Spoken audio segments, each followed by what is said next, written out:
The following content is provided under a Creative Commons license. Your support will help MIT OpenCourseware continue to offer high-quality educational resources for free. To make a donation or to view additional materials from hundreds of MIT courses, visit MIT OpenCourseware at ocw.mit.edu.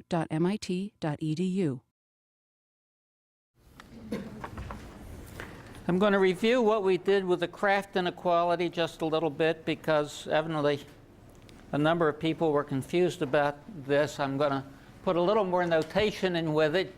For some people, notation helps.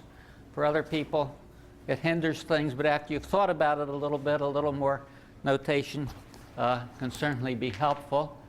What we're trying to do in this Kraft inequality is we're thinking of a set of symbols. We're supposing that there's a code word for each symbol. C of x is the code word for symbol x, which is a string of binary digits, y1 up to y sub m. In the world of two-toed sloths, the representation of numbers that sloths use is binary, base 2, and therefore they use the number associated with some sequence of bits like this would be the sum of y sub I times 2 to the minus I. Okay? In other words, it's the same thing as a decimal, except it's in a world where people have 2 fingers instead of 10. Okay, there's an interval associated with this number also, and the interval is what you would get if you took an arbitrary real number and rounded it down to L sub I, well, in this case, to m binary digits. Okay, so that interval then is the number itself, and the other side of the interval is that number itself. The two-toed sloth didn't like what I was going to say about it, and it changed my slide. So there's that extra factor of 2 to the minus m there. In other words, any number in that range, if you round it down to m significant binary digits, is going to be this number here. Okay, well, the point of this, if the number, namely this base 2 expansion of a number y prime, is in this interval, then y is going to be a prefix of y prime. Let me just give you some examples of that because saying it in words is confusing. The idea is very simple. Suppose you have a binary string 0, 1, 1. That corresponds to the number 3/8, namely 1/4 plus 1/8. And the interval there is going to be the interval from 3/8, including 3/8, up to 1/4, but not including 1/4. Namely, 1/4 will be represented as the sloth really is hitting hard this morning. Maybe I'm the sloth. Okay, there we go. From 3/8 to 1/2, namely 1/2 is just 1. Nothing more than that, or it could be 1, 0 or 1, 0, 0 and so forth. Okay, so then as an example, 0, 1, 1 is going to be a prefix of all of these quantities here. It's a prefix of 0, 1, 1, 1 because 0, 1, 1, 1 is 3/8 plus 1/16, which is in that interval we're talking about. 0, 1, 1, 0 is a more interesting case because 0, 1, 1, 0 is itself the number associated with it is just 3/8. But what this is saying is if you take the same number but expand it to 4 digits, according to what this says, r of y is then in this interval, and therefore this prefix situation holds. So this is a prefix of this. Why do I make it so complicated? I make it so complicated because I want to talk about the length of that interval. And the lengths of these intervals is denoted in this diagram here. Anytime I have a number expressed to m binary digits, it covers an interval of 2 to the minus m, and because of this prefix property, as soon as one number covers an interval, no other number can have its base in that interval. Okay, in other words, all of these intervals have to be disjoint exactly as is indicated here. So when you add up the size of all these intervals, you have to get something less than or equal to 1. And that's the proof of the Kraft inequality. Okay, so let's go on and talk about discrete source probabilities.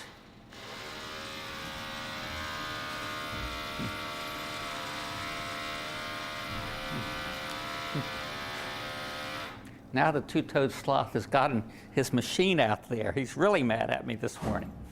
Okay, if we try to model English text, you know that some letters are far more probable than others.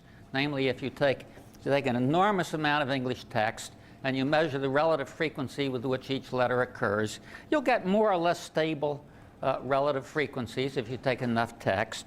And these letters are far more probable than these letters. So that gives you part of a model. You can also say that successive letters are going to be very dependent. Namely, T is very often followed by H, and H is often preceded by T. QU is even more of a case here because as far as English language words are concerned, U always follows Q. Okay, some letter strings are words, other letter strings are not words. There are constraints on grammar, and what is really the clincher, which says there's no way you're going to model English in any sensible, nice way, is meaning. And even worse than that, depending on who writes the English, it might have meaning or it might not have meaning. And for those English texts that don't have any meaning, the entropy is going to depend very much on whether the meaningless text is written by a salesperson or it's written by James Joyce. And in one case you have an enormous amount of freedom in what this sequence of letters are, and in the other case you have letters which are very, very constrained.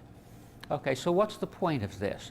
The point of this is if you're interested in trying to find a source coding method for English, what you don't want to do is to start out trying to get the best statistical model of English that you can, because it's a losing proposition. And by trying to do that, you will spend all your time trying to get the model, and you won't get any insight into what you want to do as far as source coding is concerned. This is pretty much true throughout all of technology. You don't solve problems by first getting too far into the details of what the problem is before you start thinking about structures of possible solutions.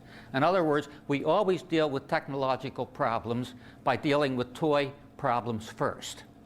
Now, there's a difference between engineers who worry about toy problems, because engineers, if they hate theory, usually don't say what the toy problem is. But they have that toy problem very firmly in the back of their mind because of all their experience. Theoreticians, on the other hand, make their models very, very explicit. They don't often like to say that they're toy models because DARPA doesn't tend to support things that are working on toy models. So they try to conceal this, and often they just hide the fact that they're using a model. So all of this becomes very complicated. But for you, if you're trying to do either engineering or mathematics or teaching, or just be a sensible person, when you're dealing with these problems, be explicit about what your models are. Try to understand the toy problems before you understand the more complicated problems. If you understand that out of this course, it'll be a worthwhile course for you. And of course, you won't understand it until you get lots more experience. But believe me, that's the way it is. Okay, so that's the whole point of this. You want to start with simple toy models. And I'm not just justifying the fact that we're going to study this incredibly simple model here, which is a toy model. But by studying this, you will see that everything else follows. If you read Claude Shannon's work on information theory, this, in fact, is where he started. He started with a beautiful description of trying to model the English language, finally wound up with talking about this. You know, the conclusions he drew from studying these discrete memoryless sources led to his general theorems about data compression on sources. They led to his general theorems about the capacity of channels. They led to the idea that you want to separate source coding from channel coding. And finally, they led to all of the modern ideas that we have about quantization. In other words, the simple ideas you get out of this generalize directly to everything that's known about information theory. Okay? So, okay, enough philosophy. Let's get on with the business of what we're trying to do. A discrete memoryless source has the following properties. The source output has to be an unending sequence, x1, x2, x3, blah, blah, blah, of random letters drawn from a finite alphabet x. Okay, in other words, we are taking these real sources and we're saying, let's make them not real now, let's put a probability measure on them. And in this probability measure, one of the things that the probability measure will do will be to describe the probability on each one of these letters in this sequence that's coming out of the source. Each source output, x1, x2, blah, blah, blah, is selected from a common alphabet. Namely, if you're using English on one letter of this sequence, you're going to use English on every letter of the sequence. Going to use a common probability measure with some probability mass function, p sub x of x. Okay, this notation means this is the probability mass function for the chance variable, capital X. A chance variable is like a random variable, except the objects are not necessarily numbers. The objects can be anything. So a chance variable is a generalization of a random variable. So this probability mass function talks about the probability of each of the symbols in this alphabet x. Okay, then the final thing is each source output, x sub k, is statistically independent of all other source outputs, x1 up to xk minus 1 and xk plus 1 on to forever. This is a nice example because if you're going to specify a source probabilistically, you have to somehow find a way of explaining what the probability of every possible event within this source is. This is an easy way of doing it. Okay, you say they're independent, and then you can find the probability of anything you want to find. Okay, so that's a generic way of putting probability measures on things.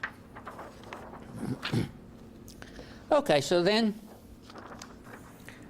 we want to go into the idea of prefix-free codes for these discrete memoryless sources. We've already talked about prefix-free codes. We talked about the Kraft inequality. You might have thought it was a little bit strange talking about this strictly combinatorial property of codes without talking at all about the probabilities, which are the things that led us into talking about these codes in the first place. Namely, we want to use unequal length, variable length codes because of the fact that some letters are more likely than other letters. And eventually we'll be using them because of all these constraints between different words. Okay, so for notation, let L of x be the length of the code word for letter x in the alphabet, capital X. Okay, so that's the same as this y1, y2 up to y sub m. It's some string of binary symbols. Capital L of x is a random variable where capital L of x is equal to little l of x for capital X equal to x. Now, what the heck does that mean? It's just notation. In other words, what we're starting out with is this ensemble of letters. We have a probability assignment on each letter in that alphabet. And then what we would like to talk about is a length function on those letters. So we have little l of x, which is defined for each x. We then want to talk about this as a random variable, because when we choose some random letter x, little x, out of this ensemble capital X, L of x becomes a random variable. We will always in this course use capital letters to talk about random variables, and we will always use little letters to talk about things which are not random variables. Excuse me, not random variables, but random variables or chance variables. I think we can probably leave it open now. It seems as if the sloth has gone away. Okay, so then we want to talk about the expected value of the length. When you talk about the expected value of something, you're talking about the expected value of a random variable. We will also denote the expected value of this random variable as L with a bar over it, which is the sum over the letters in the alphabet of P of x times L of x.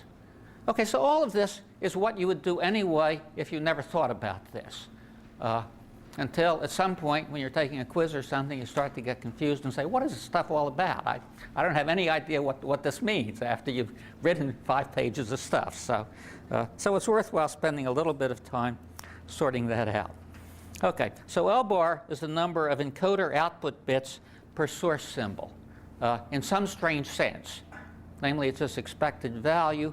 Now, to finish this off, if we want to look at the number of binary digits that come out of the source when a long sequence of letters come out of the source, so a long sequence of letters, x1, x2, x3, and so forth, come out of the source. They go into the encoder. The encoder is mapping each letter that comes out of the source into this code word C of x. So we have a sequence of code words which are all concatenated together, and therefore the total number of binary digits which has come out of the source corresponding to these n symbols that have come out of the source is the sum of L of x1 plus L of x2 plus L of x3 plus L of x4 and so forth. So we have a sum of independent random variables. Now, what do you know about sums of independent random variables? Well, the one thing you ought to know about it, and which should be stamped on your brain because it's the central thing that makes any probabilistic theory make sense, it's the only way that we can ever understand our environment. You look at the past, you try to figure out from the past what's going on in the future, and the only way you can do that, the only tool you have really, is this law of large numbers, which says when you see a long sequence of things, from that long sequence of things, you sort of figure out what's going on. If you're dealing with a random variable, the thing you do is add up all of these numbers, you divide by the total number of them that you have, and that gives you the expected value. It gives you a typical value. What the law of large numbers really says is if you look at the sum of binary digits out of this encoder over a very long period of time, divide by the total number of symbols, that's a random variable again.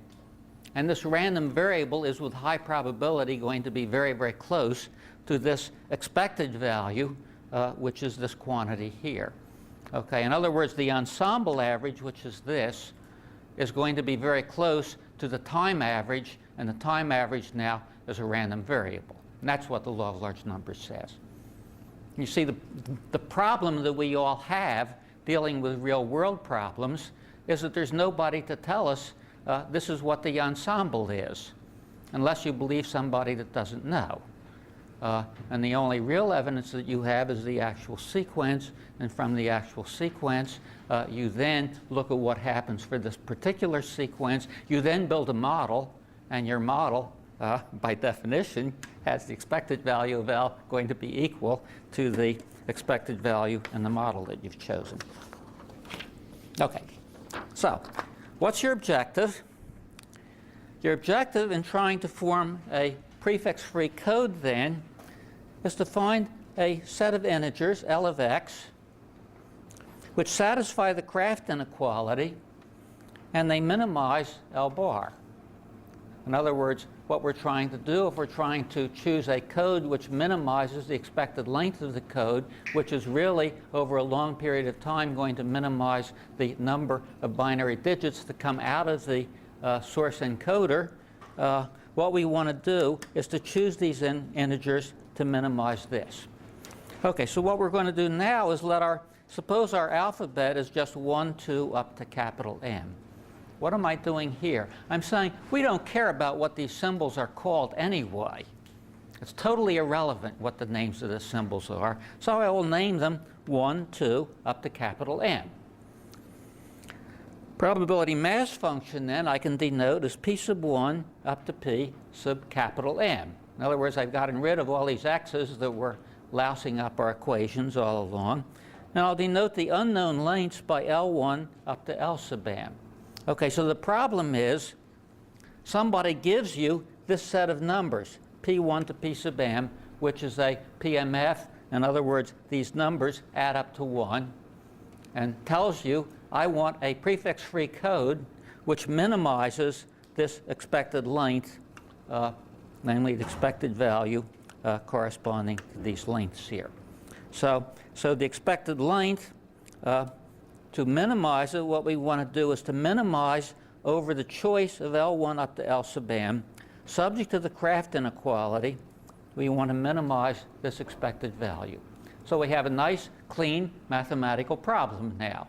We want to minimize this sum subject to this constraint, and the constraint includes the fact that all of these things have to be integers. Well, for those of you who have studied minimization, there's a funny thing in here because integer minimization problems tend to be very, very nasty. And therefore, you look at this and you say, this is probably something I'm going to have trouble solving. Strangely enough, it isn't, but you would think it probably is something which will be hard to solve. Okay, so since integers louse up minimization problems, what do? Well, we say, just for fun, let's try to solve this problem without the integer constraint on it. Let's see what that leads to and see if we can do anything with that. So we say, okay, let's try to minimize this function here over the integers L1 to L sub M, subject to this constraint. So we're minimizing this subject to this constraint. Now, an easy way to do that, yes? You're saying that assign lengths, it's not fixed probabilities of the length. No, I still have the fixed probabilities. I still have P1 up to P sub M as known probabilities. But I'm going to say, let's suppose I can choose a length which is 2.5 bits instead of 2 bits. Assign like the shortest length to the biggest probability. Well, we're going to wind up there eventually. But for now, all I want to do is to look at this problem. If I start out by saying assign shortest lengths to biggest probabilities, I have two problems. One is it's a little hard to prove to you that I want to do that, although we'll do that later today. And the other is it doesn't really give you the general properties that we want to know about this. So for those two reasons, I want to just attack this as a straightforward mathematical problem. If you're a computer scientist, this looks strange, because computer scientists like to attack problems by algorithms. Analog engineers like to attack problems by writing a complicated formula and taking derivatives and all sorts of things like that. We're going to be doing both of those things in this course, and you'll see that both of them lead to certain advantages. And here we're taking the more the analog engineer's approach is saying, suppose this is a bunch of numbers. I want to minimize this function over a set of numbers L1 up to L sub capital M. So how do I do that? Well, this guy Lagrange, he was a great mathematician. He was also a great mathematician early enough that he could do some really trivial things and become famous for them, just like Kraft that we were talking about before. But unlike Kraft, Lagrange really did a lot of other very important things. And what Lagrange said was the following. Well, suppose I want to minimize this sum, and I want to have this constraint added in. Okay, sort of what I want to do then is to minimize a weighted sum of this, which is what I'm interested in, and this. Okay, in other words, if I minimize this weighted sum here of these two things, I'm going to wind up with some sort of value for this and some sort of value for this. By changing lambda then, which stands for Lagrange, he was also clever in making himself famous that way. By changing lambda, I can change the balance between how important these two things are. And as I change the balance between how important they are, when I change it to just the right place, I'm going to have this constraint here satisfied with equality. So that's the whole idea of Lagrange minimization. So we take this function. How do you now minimize a function of multiple variables? Well, again, it's a messy problem. But the first thing you can try to do is find a stationary point. So let's always do the easy thing first. We take the partial derivative of this function here with respect to L sub I. That's what we're trying to minimize over. And what we get is P sub I minus lambda times the natural log of 2 times 2 to the minus L sub I. I'm not very good at differentiation anymore, so I only differentiate things which are easy, and that's easy. I want to find a stationary point, so I set this equal to 0. That makes the problem worse, because now I have a function of lambda and also all of these L sub i's. But now I choose L sub I so that I satisfy the constraint. Namely, I choose lambda to satisfy this equation here. When I choose lambda to satisfy this equation here, what I get is P sub I is equal to 2 to the minus Li, and therefore L sub I is equal to minus log of P sub I. Okay, in other words, I have this equation here. What happens when I sum this equation over I? Let's look at it. You sum this over I. The sum of Pi over I is 1 minus lambda times natural log of 2 times sum of 2 to the minus L sub I. Okay, and I want to make this equal to 1, so what I get is 1 is equal to this times lambda natural log of 2. So I hope that choosing lambda equal to 1 over natural log of 2 is what I want to do. And when I do that, this becomes 1 here, and I just have 2 to the minus lambda I is equal to 1. Okay, good. And then going back to this equation, P sub I is equal to 2 to the minus L sub I. Okay, this is just arithmetic. I mean, if you don't follow what I'm doing, just look at it later, and you'll find that there's nothing really there. Okay, so we wind up with these lengths being equal to the negative of the binary logarithms of these probabilities. It's only a stationary point. We don't know whether it's a minimum yet, and unfortunately, we also have the problem that they might not be integers.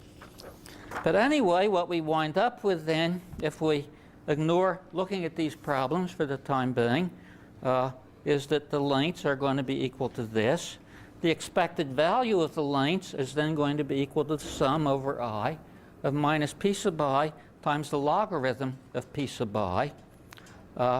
When Shannon saw this, and when various other people saw it, they said, gee, this looks like the entropy of statistical mechanics, so let's call this quantity entropy, for no better reason than that. Okay? And it would probably have been far better if they called it something else, because for years there were physicists and philosophers trying to figure out what the deep relationship was between statistical mechanical entropy and information theoretic entropy. And there probably is such a relationship, but the relationship is far more complicated than understanding information theory, and it's far more complicated than understanding statistical mechanics. So I advise you to not worry about that one until after you understand what it means in an information theoretic sense. Okay, so h of x is what we call the entropy of the random variable x. And it really is the entropy associated with these logarithms of the P sub I. So when you take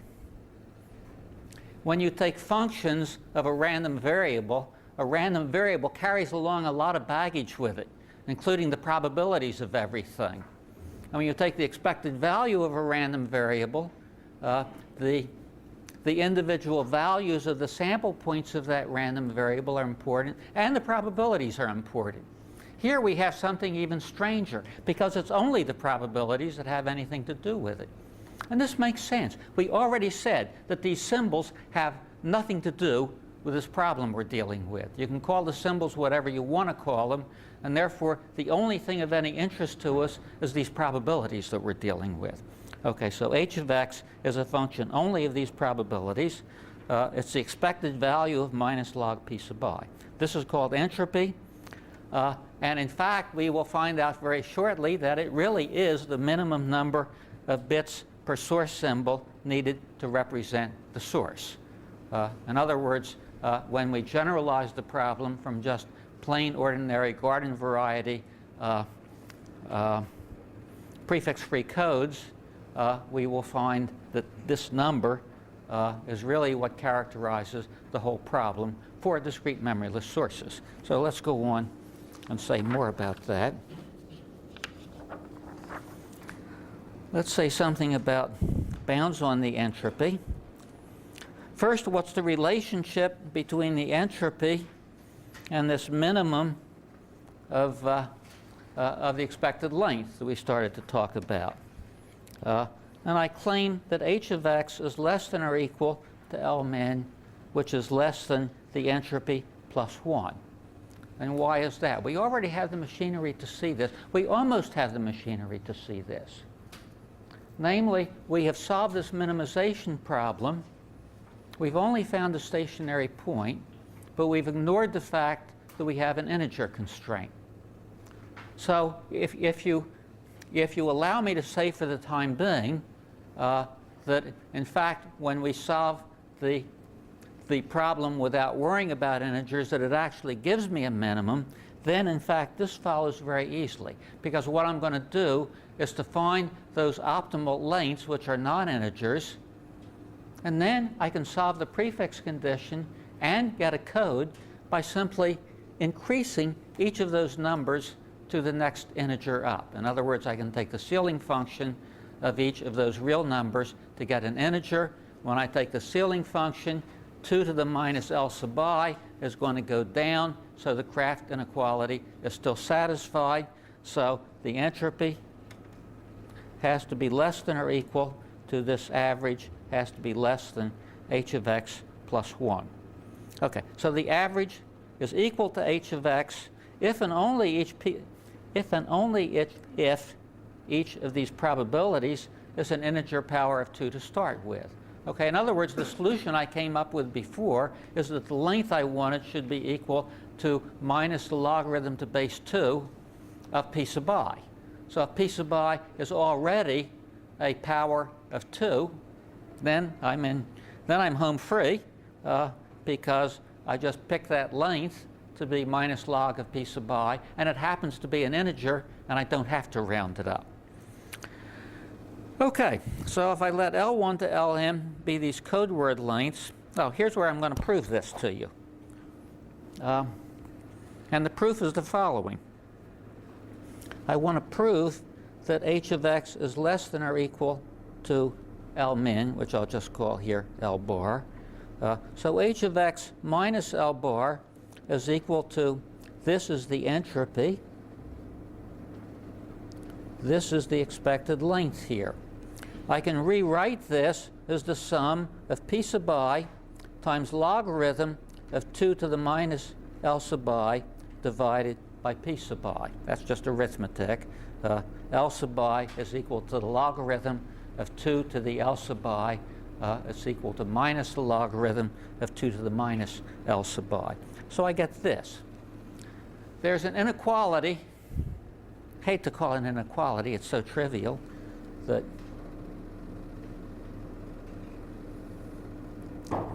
here's the point 1. If you plot natural log of x, and if you compare it with the function x minus 1, you can see that natural log of x is less than or equal to x minus 1. Okay, now this is an inequality which happens to be very useful in information theory. I would claim that any inequality that you can prove in information theory by any means at all, I can prove using this inequality and nothing else. And I believed that for 50 years, and nobody has proven me wrong yet. So, And also, this is something you can draw and remember. Okay, so it's simple. Okay, so the idea then is, since this sum log of 2 to the minus L over p sub I is less than or equal to natural log of 2 times the natural logarithm of this, you just, here we go. For any u greater than 0, natural log of u is less than or equal to this.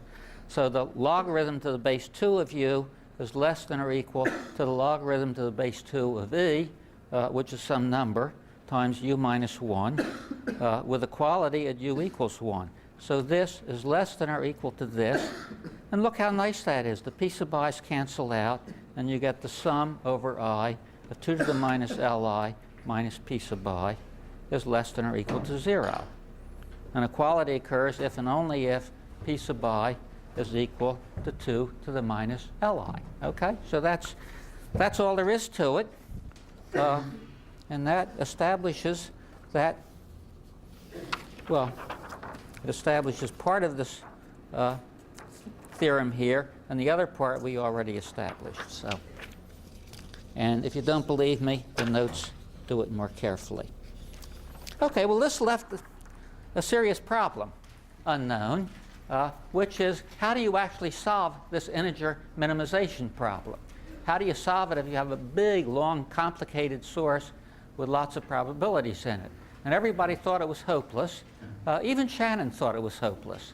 And Shannon sort of figured out ways to approach this problem. He said, well, you want to have about half the probability starting with 1, about half the probability starting with 0.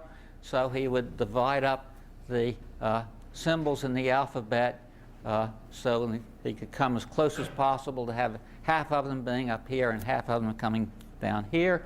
And he would continue to do that. I don't usually like to write on the blackboard, but he would start out generating a code like this. And this would be approximately 1/2. This is approximately 1/2. And then he would take these symbols, split them again in probability. And everybody was starting the problem over here and trying to generate a code working their way out. Well, Dave Huffman was a graduate student at the time, and he took Bob Fano's graduate course in information theory, I think a year or so later than Kraft did, and Bob Fano was assigned as a homework problem. How do you solve this problem? Sneaky guy. And he was very amazed when Dave Huffman came in next day and said, oh, it's easy, you do it this way. So the question is, how did he do it? Well, Huffman, instead of looking at the problem from here out, looked at the problem from here in. He was this was before there was anything called computer science, but he thought like a computer scientist did. In other words, he thought algorithmically, and he also thought in terms of discrete problems, and therefore he looked for properties that these optimum codes should have. And it was neat. So he started out with a lemma. He said an optimal code has to have the property that if pi is greater than p sub j, then the optimal length associated with p sub I, namely the optimal length of the ith code word, had to be less than or equal to the length of the jth code word. And you can see this by saying, well, suppose that's not true. Suppose that pi is greater than pj, and also li is greater than lj. And then you say, okay, we'll take this situation, we will interchange those two code words in the code, and we'll look at what that does to the average. And if you work that through, you find out that since what you've done is you've shortened the code word associated with this and lengthened the code word associated with this, you have changed the average length to make it smaller. Now, let me warn you about something. When you start looking at these properties, the most confusing thing is what happens when two probabilities are the same or when two lengths are the same. And I would advise you to just ignore that problem until you get an idea of what's going on. Namely, assume that all lengths are different, all probabilities are different, and then it's easy to see what's going on. When you get all done, go back and straighten out the cases where things are equal. And I think the notes do this carefully. If you read books on information theory, about half of them do it carefully, and about half of them don't. So you should be suspicious. But anyway, that's one of those trivialities that you just have to sort out for yourself. Okay, the next lemma is optimal prefix-free codes are full. We talked about what a full code is. When you draw this binary graph for it, you don't have any nodes in the binary graph that are, you don't have any leaves that are not associated with code words. Because if you do, we showed you could shorten the code word or the part of the tree on the other side of that leaf. In other words, if you have something here, if this is a code word and this is not a code word, then you just get rid of this and bring that back to here. If this is a whole tree stemming off of here, you do the same thing. You take this whole tree and you bring it into there and you throw this away. So optimal prefix-free codes are full. Okay, so far there's nothing to this. Okay, the next part of it is the sibling of a code word. What's a sibling? Well, we used to call it a brother, but then we couldn't do that because we have to call it a brother or a sister, and that got too difficult, so people invented the word sibling to talk about a brother or a sister. So the sibling of a code word is the string formed by changing the last bit. In other words, in this family tree here, the sibling of this is this, the sibling of this is this, the sibling of this is this. Okay, so a leaf can have a sibling which is an intermediate node and vice versa. Okay, so then he said the sibling of a code word is a string formed by changing the last bit. I think he probably said the brother, but anyway. For optimality, the sibling of each maximal length code word is another code word. Now that's a really simple one. If I make this a code word, and this is the maximal length code word in this code I'm talking about, this can't be an intermediate node because then there would have to be longer code words. And it can't be empty because these optimal codes are all full. And therefore this has to have a sibling which is also a code word. So the longest code words have to have siblings. Okay, well that's easy enough. Incidentally, one of the problems that you have in proving this sort of thing is what happens if you have zero probability letters?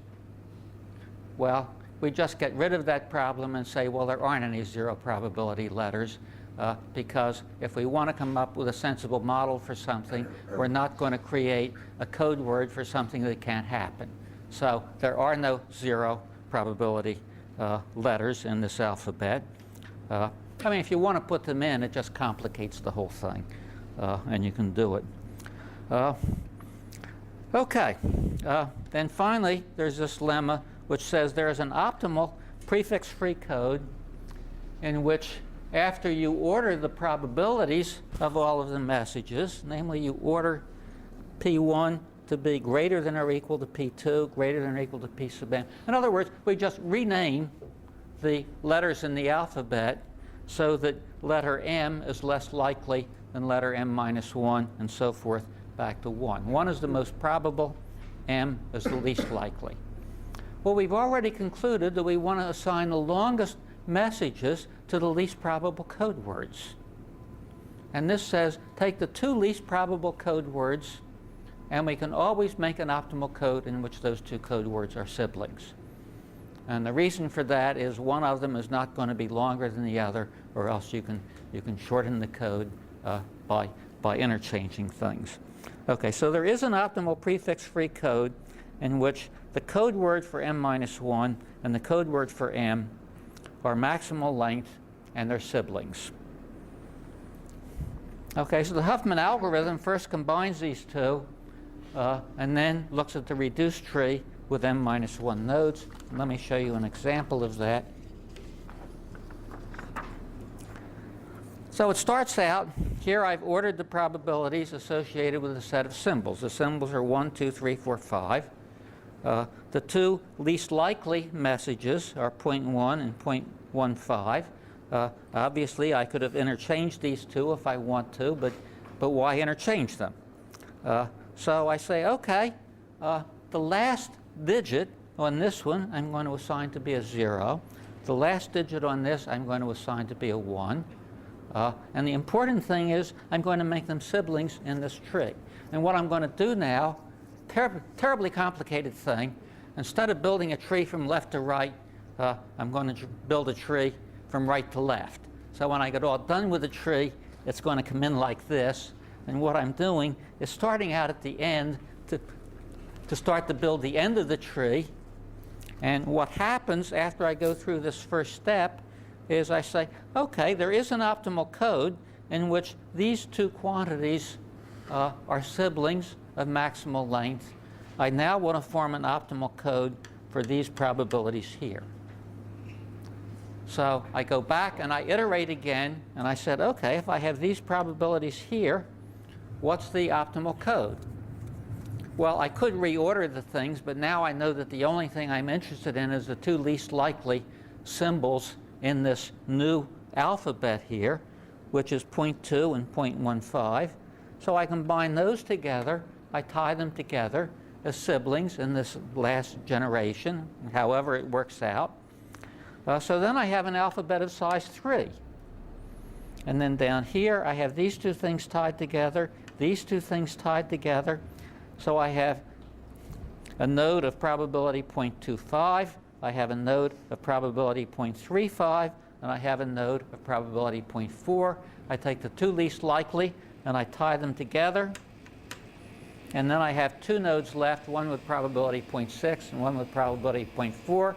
And I tie them together, and presto, I have my whole code, except for flipping it over to go from left to right if you like codes that go from left to right instead of right to left. Okay, I have swindled you. How have I swindled you? I mean, I swindled you a little bit by talking about these things that might be equal or non-equal, and that's not important. You can sort that out on your own. There's a very important swindle I've pulled, and what's that?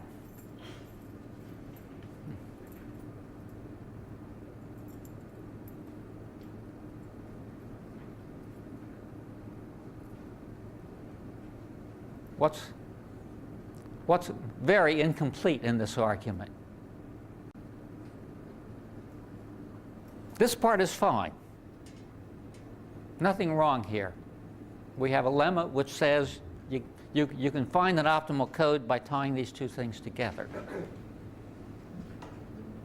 Yeah.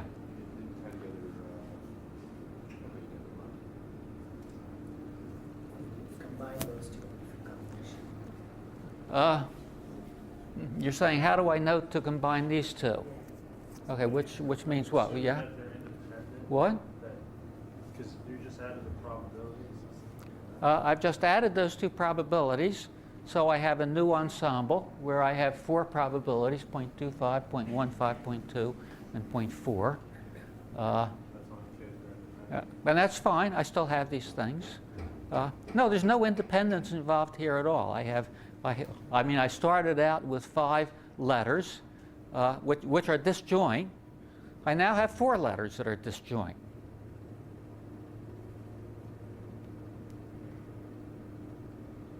What have I done? Yeah. You're assuming that optimal code can be composed of smaller optimal codes? Yes. Put them together. Yeah, I have assumed now that once I get these 4 symbols, if I have those 4 symbols, I can form an optimal code for those 4 symbols in which these 2 symbols get tied together. But how do I know that an optimal code for this reduced set of probabilities is also an optimal code for the original problem? Okay. I have tied these 2 things together. I know there's an optimal code in which these two things are tied together. I then have 4 symbols. I want to find a code for those 4 symbols. But I assume that the optimal code for these 4 symbols, when I break apart these two things, gives me an optimal code for 5 symbols. Okay. That's the sort of thing I want you people to start to catch on to immediately. I want you to start asking those nasty questions. Okay, and those nasty questions are the things that say, okay, how do I know that this works? In other words, you're not here to learn these algorithms. I can tell you what the algorithm is in an instant. You can do the algorithm. A computer can do the algorithm about 3,000 times faster than you can, and you can be replaced by a computer if you only learn the algorithms. You can program the algorithm. You can probably find a computer that can program the algorithm too, and there's no need to program it more than once, so that after you've done that, you are useless again. So the only thing that's worthwhile for you is to be able to spot these problems and to understand what's going on. Okay. So, how do I know that this first optimization leads to the second optimization? Okay, after combining these 2 least likely code words as siblings, we've gotten a reduced set of probabilities. In this problem here, what we've done, the reduced set of probabilities are 0.4, 0.2, 0.15, and 0.25. Why does finding the optimal code for this reduced set result in an optimal code for the original set? That's really the question that we're asking. Well, it's not hard. If you take any code for the reduced set, let's call it reduced set x prime, set of probabilities, let the expected length of that be L prime. Okay, it's not necessarily an optimal code, but it's any old code that I generate. Any old code I generate for L prime, I can now take that code for L prime and I can expand it out to a code for L. Namely, I have this code here, this, and that's the expanded, and now I can expand it into a code for the original set by adding on this and this as leaves on this leaf here, then becomes an intermediate node, and I add 2 extra leaves to it. Okay, well, it's not hard. The expected length for this code for these 5 letters, I claim, is equal to the expected length for this reduced code, this, and this, plus 1 extra digit for this, plus 1 extra digit for this. So the expected length for L is the expected length for L prime plus 0.15 plus 0.1, which says the following. If I want to minimize this, and I know that this has to be equal to this, and these 2 numbers are fixed, I can't change them, I can minimize this by minimizing this. And that's the final step in the whole argument. And what's peculiar is that everybody learns the Huffman algorithm, and what Huffman did, which was really very smart, was to sort out this issue. And I can teach this to 100 classes and nobody will ever point out to me that there's a logical flaw in the whole argument. And you can look at most books on information theory and they never point out that there's that logical flaw there either.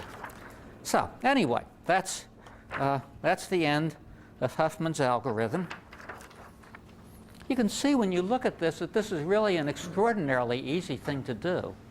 I mean, you can take an alphabet of several thousand symbols. All you have to do is order them, tie the least 2 likely together, assign a 1 and a 0 to them, then stick that into an ordered list again, take the 2 least probable, tie them together, stick it into an ordered list again, and if you have some minimal knowledge of data structures, you can do this with essentially on the order of one operation for each letter in this alphabet. So it really isn't a very difficult thing. So here's an integer problem, which is really easy to solve. And the way to solve it is to look at the problem in the opposite way from what everybody else has looked at it in. Does this say you want to ignore everything that everybody else has done and go your own way? Not quite. But it says that's one of the things you want to try. If you find that everybody is doing something one way and you can find another way to look at, that's very rich. It might turn out to be nothing, but it might turn out to be something very worthwhile. Okay, let's now talk about this quantity entropy. And for every chance variable x, if that chance variable x is discrete and has a finite number of elements in it, okay, so I'm talking about a chance variable x. What's a chance variable have tagging along after it? Has a set of n probabilities tagging along after it. That's what a chance variable is. A chance variable is not just the alphabet. A chance variable is the alphabet plus the probabilities. That's why you can talk about it having an entropy. And the entropy is the expected value of minus the logarithm of this PMF function. Okay? So in fact, this is an unusual statistic in the sense that it has nothing to do with the symbol values and everything to do with just the probabilities of the symbol values. And as we go on, you'll see that in fact this is a very important property of it, and dealing with the logarithms of these symbol values is in fact a much more worthwhile thing to do than dealing with the probabilities of the symbols. Now let me pause again and see if anybody can have any idea of why logarithms of probabilities might be more significant than probabilities. And think of what we're going to be doing here. We're taking a sequence of letters. When I take a sequence of letters, what's the probability of a sequence of letters? If they're IID, namely we're looking, what? It's the product of those probabilities. Now, if you agree with me that the probability theory is concerned 50% with the law of large numbers and 50% with everything else all put together, why is the logarithm of a probability important? What? You can change a product to a sum, yes. If you have a product of probabilities, you can talk about a sum of the logarithms of probabilities. Okay, that's why entropy is important in statistical mechanics. It also is fundamentally the reason why entropy is important in information theory, is because what you're almost always interested in is a product of probabilities. And when you're interested in a product of probabilities and you want to use the law of large numbers, you turn that product of probabilities into a sum of the logarithms of probabilities. Fundamental idea. Shannon took 8 years sorting all this out. And Shannon was by far the smartest person I've ever met. I mean, the problems that we worry about, just solves it with no effort at all. This one took him a while to sort out. It also took him a while to sort out the fact that once he sorted this out, he could sort out all of the other problems as far as communication was concerned. So this was quite important. I can tell you one of the peculiar things about Shannon. Just from the first time I ever talked to him about a technical problem. I just become a faculty member here, and his office was about 5 doors down from mine. And one day I screwed up my courage to go down and talk to the guy about a problem I was working on. And I thought it was a really neat problem. had all sorts of pieces to it, all sorts of bells and whistles on it. And I started to explain it to him. And he said, well, can we look at a slightly simpler case where you throw out this part of it? You throw out one bell, and then you throw out a whistle, and then you throw out a bell. And I was going along with this and saying, yeah, I guess we could. We could throw out all of these things without really losing the essence of the problem. And finally, I started to get discouraged because this really neat research problem, this really important research problem, was turning into a toy problem, which was almost trivial. It had nothing to do, it seemed, with anything. And finally, we got down to a certain point. I said, yeah, but this is trivial. The solution is this. And he said, yeah. And then we started putting back all the pieces. And his genius was he knew which things to throw out so that each of the things we threw out, we could put them back in again. And we got done. The research problem was trivial. Okay? And his genius was in finding the right trivial example to look at. So in fact, what you always want to look at in the communications field, and in most fields, I think, is finding the really simple way of looking at something, which means you have to throw out most of the nonsense. So in this case, it's looking at entropy, which is the logarithm of a probability assignment, and you want to look at that because the logarithm of a probability assignment lets you add the logarithms of probabilities, use the law of large numbers, and then you can talk about sequences of elements. Okay, properties of entropy for a discrete random chance variable. We have m elements in the alphabet. First thing is that the entropy is always greater than or equal to 0. Why is that? I'll let you figure it out. Y is the logarithm of a minus the logarithm of a probability greater than or equal to 0. Why is it non-negative? Yeah. Probabilities are always less than or equal to 1, yes. So this quantity here is always greater than or equal to 0 because the logarithm of 1 is equal to 0. Okay, we have equality here if x is deterministic, which is just a special case then, where you have an ensemble of one element and it has probability 1. Or in fact, at this point, you could add in things which have 0 probability. Well, that's a little bit tricky because you add in something of 0 probability and the logarithm of 0 is infinity. So you're dealing with the expected value of a bunch of infinities which each occur with 0 probability, and you're forced to say, well, I think that 0 times log of 0 is equal to 0. And in fact, epsilon times log of epsilon goes to 0 as epsilon goes to 0. But you save yourself a lot of worry by just leaving out things of 0 probability. Okay, so h of x is greater than or equal to 0. We have equality if x is deterministic. H of x is less than or equal to log of m. Equality if x is equiprobable. And how do I know that? Well, I look at this again. I'm not going to prove it here, but essentially this follows from saying that the natural logarithm of something is less than or equal to that something minus 1, and you take the difference of the entropy and log of m, and presto, it gives you the result that you want. Okay, so you get the most entropy if everything is equiprobable.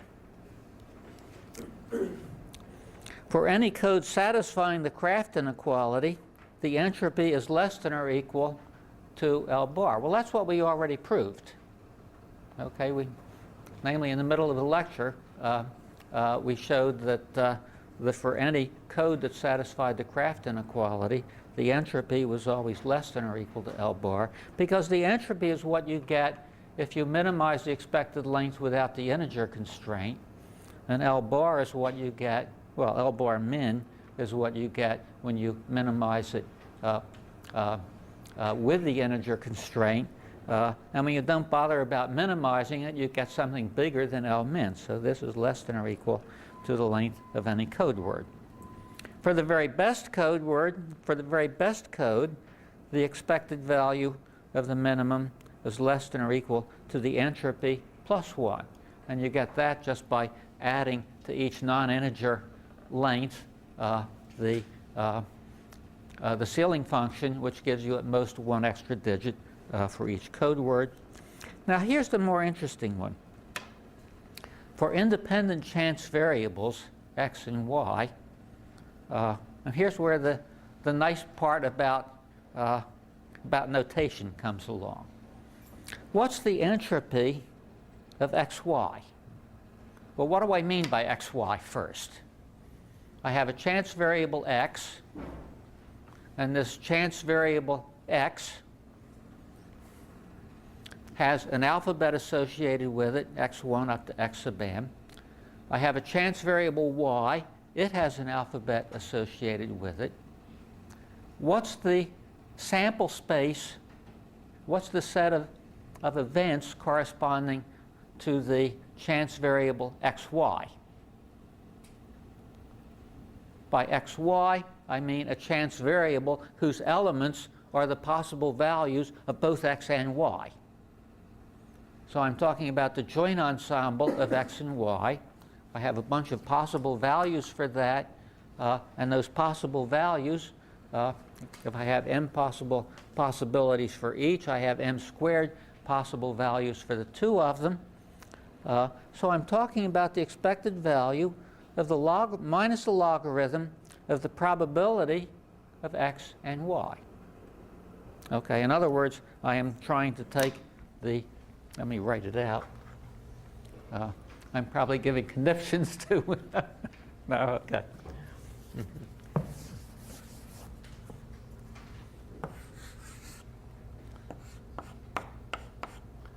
I want to take p of x, y, of symbol x, y, times minus the logarithm to the base 2 of p sub x, y of x, y.